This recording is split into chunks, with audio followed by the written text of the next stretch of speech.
चातारा हिलावो चौड़ी Ranchi Chatra Ranchi Chatra. Music director Dharmendra, music director Jharkhand recording studio metro बाजार नारायणपुर। कोचिंग वाली छौड़ी जब चलो ही चाल गे होबै खतारा।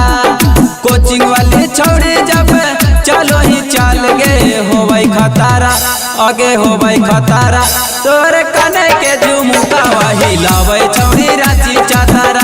तोर कने के झुमुकावा हिलावै छौड़ी रांची चातारा।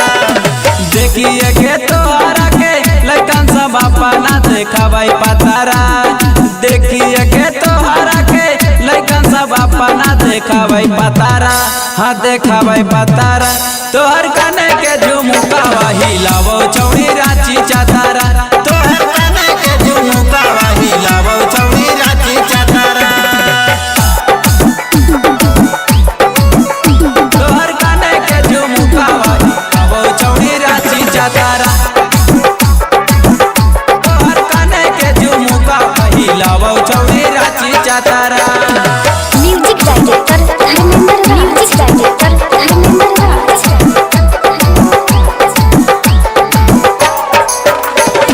देवहाही भाव नहीं सुनाए हसीना गे। देखिए के लइकन के छूटा हो पसीना गे। देवहाही भाव नहीं सुनाए हसीना गे। देखिए के लइकन के छूटा हो पसीना गे। के कारा पर दे हाई तू ध्यान कहाँ बनौ जातारा। के कारा पर दे हाई तू ध्यान कहाँ बनौ जातारा आगे बनौ जातारा। तोहर कने के झुमुकावा हिलावो छौड़ी रांची चातारा। तोहर कने के झुमुकावा हिलावो छौड़ी रांची चातारा। तोहर कने के झुमुकावा हिलावो छौड़ी रांची चातारा। तोहर कने के झुमुकावा हिलावो छौड़ी रांची चातारा।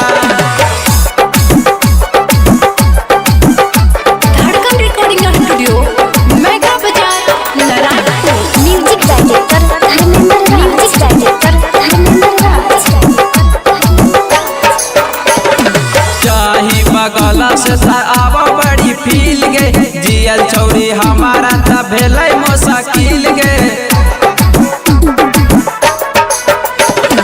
चाही बगला से आब छौड़ी फील गे।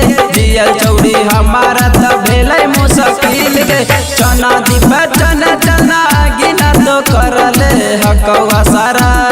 चना दीप चना चना गिना तो करले हकवा सारा आगे हकवा सारा। तोहर कने